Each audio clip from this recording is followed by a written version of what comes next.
Well, congratulations on becoming the 38th coach in Chicago Blackhawks history. I know it's been a crazy week, even going back to Thursday in your family. Can you take us through just what this last handful of days has been like for you?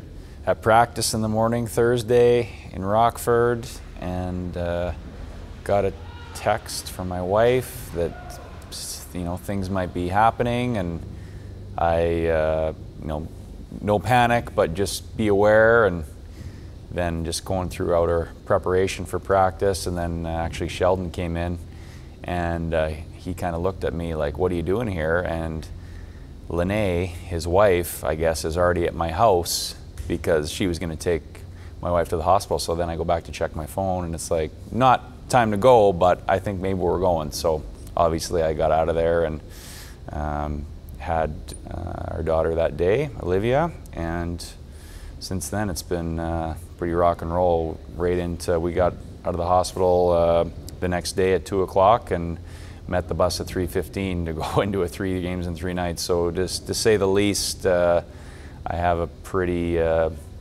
resilient and understanding wife, and her mother's is here, so that's helpful, but definitely a busy time.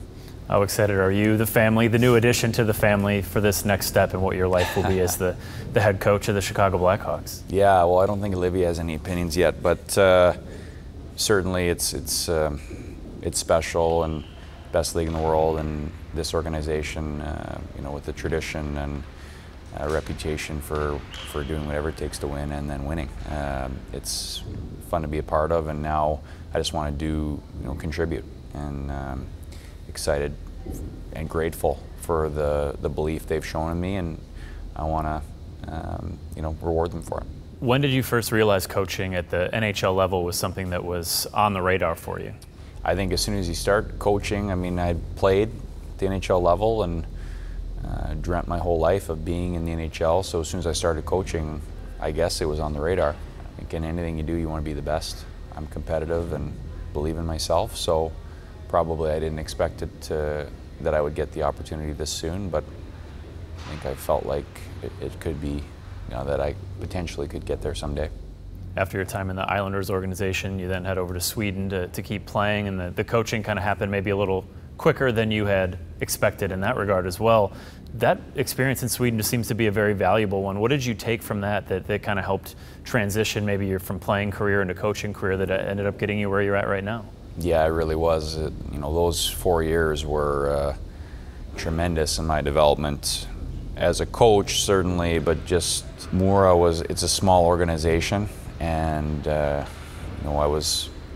had a boss, Peter Hermanson, who he entrusted me with a lot of responsibility, and that was great for me, just to do a lot of different things. I was involved in, whether it's the business side or scouting, contracts, the coaching, obviously, budget. It really got me out of my box, and of course the hockey thing was the most important. Different language, communicating to players where English isn't their first language. It was an opportunity for me to build some skills that hopefully will benefit me here. A valuable time there, but also a short time there before you came back to North America in the Blackhawks organization. Last year you take the Ice Hogs pretty deep into the Calder Cup playoffs.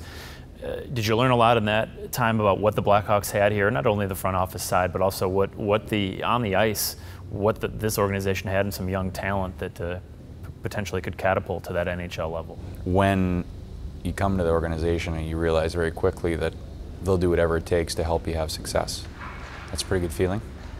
And it didn't happen right away in Rockford, but I felt we built as the year went on and got everyone playing the way we needed to play to have success. And I think that playoff run helped speed up the process for a lot of the young players. It was a great experience for me too, to go through that.